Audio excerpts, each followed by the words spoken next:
आज का video special parents के लिए है कि बच्चों के साथ ऐसा कैसा कम्युनिकेशन करें जिनसे हम बच्चों के और बच्चे हमारे फ्रेंड बन जाए। जो लोग मुझे पहली बार देख रहे हैं, मेरा नाम है निकुंज कुमारी ब्रह्मभट्ट। मैं healing and law of attraction coach हूँ और स्पेशली चिल्ड्रंस के लिए चिल्ड्रंस के साथ पिछले 2 साल से काम कर रही हूँ। सबसे पहले आपको बच्चों के साथ कम्युनिकेशन करने से पहले या कम्युनिकेशन करने के समय वो जो बोलते हैं उनके शब्दों को ना पकड़ते हुए उनके पीछे उनका जो डर है, उनकी जो फीलिंग्स है, उनकी जो क्यूरियोसिटी है उसको पकड़ना है और उसका आंसर या उसका सॉल्यूशन आपके पास है तो आपको उन्हें देना है। एक एग्जांपल देती हूँ कि 12 साल का एक बेटा था जो स्कूल से घर पे आया।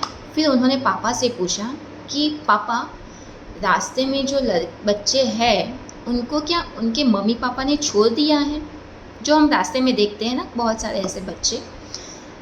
तो उनके पीछे अंदर एक डर था। उन बच्चों को देख के उसके मन में वो डर आया कि अगर मेरे मम्मी पापा ने मुझे छोड़ दिया तो मैं क्या करूँगा। ठीक है, तो उनको एक श्योरिटी चाहिए थी मम्मी पापा की तरफ से कि हाँ बेटा, हम तुम्हें कभी नहीं छोड़ेंगे। पर पापा को ऐसा लगा कि मेरा बेटा कितना सोशल वर्कर है, उनको ये दिमाग में चीज़ें आई, ऑब्जर्व की और मुझे क्वेश्चन भी किया। तो पापा ने इतनी बड़ी सी भगवत गीता सुना दी कि हाँ, ये बच्चे बिछड़ गए हैं, उनके पास कपड़े नहीं हैं, वो नहीं है, और उनको कई NGOs, कोई ट्रस्ट और हमारे जैसे लोग हेल्प करते हैं और तुम भी एक दिन उनको हेल्प करोगे। उनको ये सब नहीं सुनना था। उनको बिल्कुल अपने सवाल का आंसर नहीं मिला, वो सेटिस्फाइड भी नहीं हुआ। उनके मन में एक डर हमेशा पला रहा कि क्या मेरे मम्मी पापा भी मुझे छोड़ देंगे।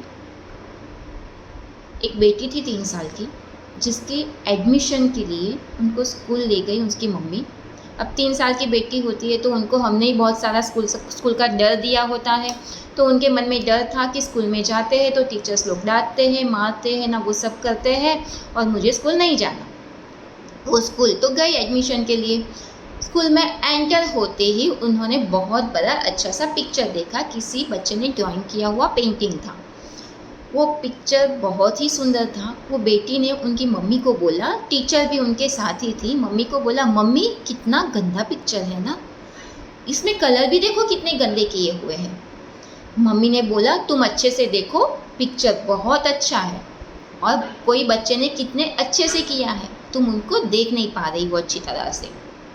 वो आगे गई, उनके हाथ में एक खिलौना आया। खिलौना टूटा हुआ था। उन्होंने फिर से मम्मा को पूछा, मम्मा ये खिलौना किसने तोड़ा होगा?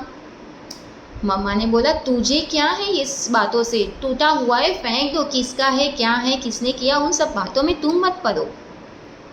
वो ऑफिस में आई। फिर उन्होंने वो खिलौना उनके हाथ में था तो टीचर को पूछा कि टीचर, ये खिलौना किसने तोड़ा? टीचर ने बोला, बेटा जिसने भी तोड़ा, खिलौना है ना, एक ना एक दिन तो टूटना था, दूसरा आ जाएगा, टूट गया तो कोई बात नहीं, उसको फेंक देते हैं और नया खिलौना हम ले आते हैं। फिर बच्चे वापस नया खिलौना कर से खेलते हैं।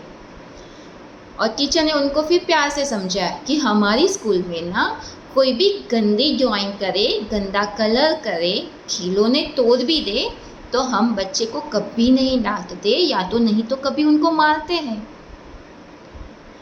उस बेटी को इतना संतोष मिला उस आंसर से और वो खुशी खुशी वो स्कूल में रोज जाने के लिए तैयार हो गई। उनको मन में ये डर था कि अगर मैंने खिलौना तोड़ दिया तो टीचर मेरे साथ क्या करेगी। उनके सवाल को टीचर ने पकड़ा और उनको बहुत ही संतोष हुआ उस बात से। तो इसी तरह आप कोई भी प्रॉब्लम को पकड़ के उसके पीछे का सॉल्यूशन ला सकते हैं।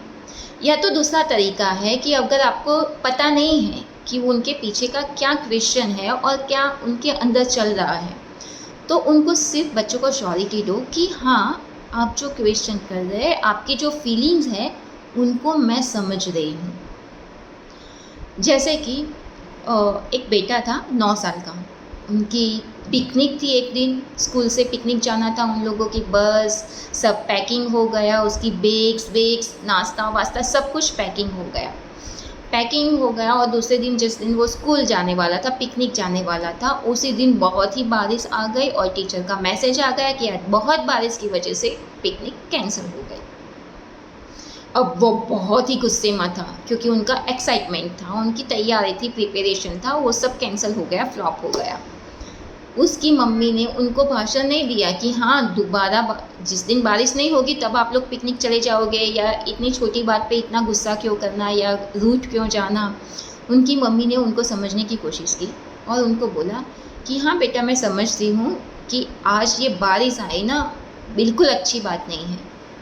इतना सारा प्लान करने के बाद अगर प्लान फ्लॉप हो जाता है ना तो बहुत अंदर से तकलीफ़ होती है। मैं समझ सकती हूँ कि तुम्हें कितनी तकलीफ़ हो रही है। और पता नहीं बारिश को भी आज ही आना था क्या। और शायद टीचर ने ऐसा कोई जगह पे ले गए होते कि बारिश है और फिर भी पिकनिक जा पाते। मतलब ऐसी सारी बातें उनसे कही मम्मी ने, तो उनके मन में इतनी शांति हुई कि हाँ मम्मी मुझे समझ रही है। उनका गुस्सा, उनका नाराज़गी शांत नहीं हुआ, लेकिन उनको एक श्योरिटी मिल गई कि मम्मा मेरी फीलिंग को समझती है। 1-2 घंटे के बाद वो नॉर्मल हो गया और जैसे कि छुट्टी का दिन हो उस तरह से उसने पूरा दिन एंजॉय किया खुशी खुशी। और फिर मम्मी को सामने से उन्होंने बोला कि हाँ मम्मी, नेक्स्ट टाइम जब बारिश नहीं होगी ना तब मैं इनसे भी डबल अच्छी प्रिपरेशन करके जाऊँगा। तो आप बच्चों को समझो और उनकी फीलिंग्स को समझते हो ऐसा उनको बताओ। तीसरा एक तरीका है कि आपको उनकी फीलिंग समझ में नहीं आती तो आप उनसे ऐसे कंस्ट्रक्टिव क्वेश्चन करो, ताकि उनके साथ वार्तालाप भी ऐसा करो ताकि उनको लगे कि हाँ रियली में मम्मी को या पापा को समझना है, पर वो समझ नहीं रहे हैं मेरी फीलिंग को। तो वो एक बेस्ट फ्रेंड की तरह आपको समझाने की भी कोशिश करेंगे। यह एग्जांपल मैं अपने बेटे का ही देती हूँ कि कुछ दिन पहले मैं जनरली मेरे बेटी और बेटे को रोज़ सुबह में नहलाती हूँ, तो पहले मैं बेटे को नहलाती हूँ और बाद में बेटी को, क्योंकि स्कूल का टाइम जल्दी है बेटे का। तो एक दिन उनको थोड़ा ज़्यादा सोना था, उन्होंने बोला मम्मा अब दीदी को नहला दो, मैं बाद में नहाऊँगा। तो मैंने दीदी को नहला दिया, फिर उनको नहलाया। फिर जैसे वो बाहर आया ना तो दीदी उनकी कपड़े पहन रही थी, तो उन्होंने तुरंत ही अपनी दीदी से मतलब कि वो गुस्सा किया और गुस्से से बोल पाया दीदी आप मेरे बाद में कपड़े पहनोगे। दीदी नहीं मानी क्योंकि वो पहले पहन रही थी। फिर उन्होंने मुझे कहा मम्मा आप दीदी को समझाओ कि मेरे बाद में कपड़े पहने। मैंने समझने की कोशिश की, मुझे समझ में नहीं आया कि वो क्यों ऐसा कर रहा है, क्योंकि उन्होंने ही तो सामने से बोला था ना कि पहले दीदी को नहलाओ, तो वो कपड़े पहनने की बाबत में क्या कर रहा है। तो मैंने उनको समझने की कोशिश की, क्या बेटा आप ये चाहते हो कि आप दीदी से पहले तैयार होके बाहर के रूम में चले जाओ। तो बोला नहीं। तो फिर मैंने कहा तो फिर और क्या बात है, दीदी पहले तैयार हो जाएगी तो क्या होगा, वो जल्दी तैयार होके बाहर जाके बैठ जाएगी, वही ना, और आप बाद में जाके बैठ जाना। तो बोला, फिर उनको थोड़ा ऐसे समझ में आया कि मेरी मम्मी मुझे समझने की कोशिश कर रही है। तो फिर वो तुरंत ही रोने लग गया और रोते रोते बोलने लग गया कि मम्मा ना वो पहले चली जाएगी बाहर, फिर आप भी किचन में चले जाओगे दूध बनाने के लिए मेरे लिए, और फिर मैं रूम में अकेला पड़ जाऊँगा। अब समझो मैंने खाली उनको इतना बताया कि मैं तुम्हें समझने की कोशिश कर रही हूँ, पर मैं समझ नहीं पा रही हूँ कि तुम क्या पूछना मतलब क्यों ऐसा कर रहे हो या तो क्या कहना चाह रहे हो। तो वो खुले मन से मुझे चिपक के रो पड़ा और ये सारी बातें बताई कि मुझे अकेला नहीं रहना इस रूम में। फिर मैंने उनको आराम से कहा कि बेटा कोई बात नहीं, हम देख लेते हैं टाइम, अगर टाइम है तो मैं यहाँ बैठूँगी, आप तैयार हो जाओ, अगर टाइम नहीं है तो आप ये सब चीज़ें लेके किचन में आ जाओ, किचन में मैं दूध बनाऊंगी और आप तैयार होना। वो तुरंत ही अपनी आँखों को पोंछते पोंछते कपड़े लेके क्यूट बेबी की तरह किचन में आ गया, कपड़े पहनने लगा और मैंने दूध बनाया। तो समझो कि बच्चों के साथ कम्युनिकेशन करने के लिए हमें उनको पहले बताना पड़ता है कि हम उनको समझ रहे हैं। और सिर्फ समझना ही नहीं है, उनके साथ काम भी करना है। उनके प्रॉब्लम्स को हम उनको समझने के बाद हमें अपने तरीके से सॉल्व करना है, ताकि उनको समझ में भी ना आए कि हम एक डॉक्टर बन के उनके प्रॉब्लम को सॉल्व कर रहे हैं। नहीं, उनके साथ मस्ती मस्ती में ही उसके प्रॉब्लम को सॉल्व करना है। जैसे कि मेरी बेटी है, उनको पढ़ाई करना मतलब इंग्लिश का सब्जेक्ट उनको बिल्कुल नहीं पसंद। उनको रीडिंग करना, राइटिंग करना इंग्लिश में बिल्कुल नहीं पसंद। वो हमेशा ही चीज़ों को मतलब याद करना होता है या क्वेश्चन आंसर से भागती रहती है। तो मैंने फिर इस तरह से कम्युनिकेशन उनसे किया कि हाँ बेटा ना, सबके लिए सब सब्जेक्ट अलग अलग होते हैं ना, इंटरेस्ट। तो कोई बात नहीं, भैया को इंग्लिश पसंद है तो वो इंग्लिश में कर लेता है, पर आपको तो हिंदी का सब्जेक्ट और मैथ्स का सब्जेक्ट बहुत पसंद है। आप हिंदी के और मैथ्स के सब्जेक्ट में तो बहुत अच्छा करते हो, है ना।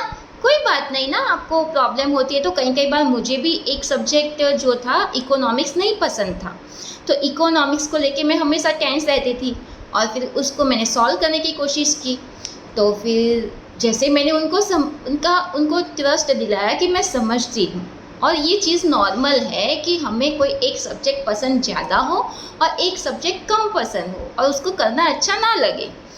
तो उन्होंने भी ये बात को एक्सेप्ट कर लिया और वो समझ गए कि हाँ मम्मा मुझे समझने की कोशिश कर रही है। तो फिर उन्होंने फिर धीरे धीरे बोला कि हाँ मम्मा कोई बात नहीं ना, मैं रोज़ एक एक वर्ड पढ़ूंगी, एक एक वर्ड याद रखूंगी और फिर मुझे धीरे धीरे ये भी अच्छा लगने लगेगा। ये सॉल्यूशन किसने दिया? मेरी बेटी ने खुद सामने से बोला कि मैं ऐसा करूँगी तो मुझे याद रहेगा। उसका प्रॉब्लम तो मैं समझ गई।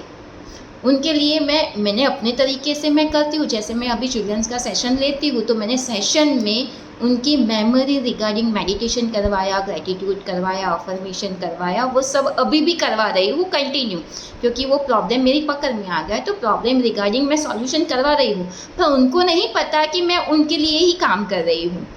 तो धीरे धीरे वो भी, उनका कॉन्संट्रेशन बढ़ने लग गया, उनकी मेमोरी भी शार्प होने लग गई और अभी लास्ट 3 दिन से वो रेगुलरली पूरा इंग्लिश का चैप्टर रीडिंग करके स्कूल जाती है।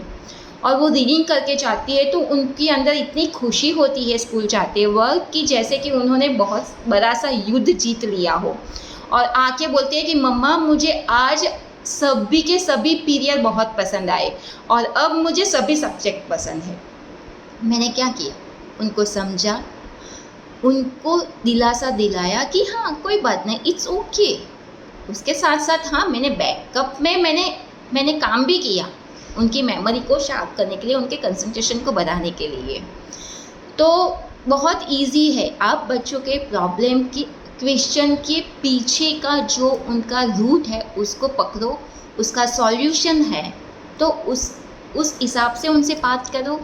अगर नहीं है तो सिर्फ उनके इमोशन को पकड़ के उनको ये श्योरिटी दो कि I understand you and I am with you. Third है कि अगर आप पकड़ ही नहीं पाते तो कम्युनिकेशन भी इस तरीके से करो, कंस्ट्रक्टिव तरीके से करो कि बच्चा खुद अपना प्रॉब्लम आपको बताए और उसका सॉल्यूशन भी वो खुद बताए। और इनसे आप बच्चों के एकदम बेस्ट फ्रेंड हो जाओगे। मतलब कि वो कोई भी बात ऐसी नहीं होगी कि आपसे नहीं करेंगे, छोटे बच्चे हैं, बड़े हैं या कोई भी स्टैंडर्ड के बच्चे हो। इनफैक्ट हम बड़ों को भी यही चीज़ चाहिए कि हमें कोई समझे, उनको कोई सजेशन नहीं चाहिए, उनको कोई सुझाव नहीं चाहिए, बहुत सारा लेक्चर भी नहीं चाहिए। तो प्लीज़ आज से उनको लेक्चर देना बंद करो और उनको समझो और इस तरीके से आप उनसे बात करो। एंड आई एम श्योर आप भी अपने बच्चों के बेस्ट फ्रेंड बन जाओगे, जैसे मैं अपने बच्चों की बेस्ट फ्रेंड हूँ। So thank you. अगर आप चाहते हैं कि आपको ऐसे पेरेंटिंग टिप मिलती रहे तो आप मेरी चैनल को लाइक करें, सब्सक्राइब करें, और जिसके भी बच्चे हैं और उनको उनके बच्चों के साथ कम्युनिकेशन में प्रॉब्लम है उनके साथ मेरी चैनल को और इस वीडियो को शेयर करें। Thank you.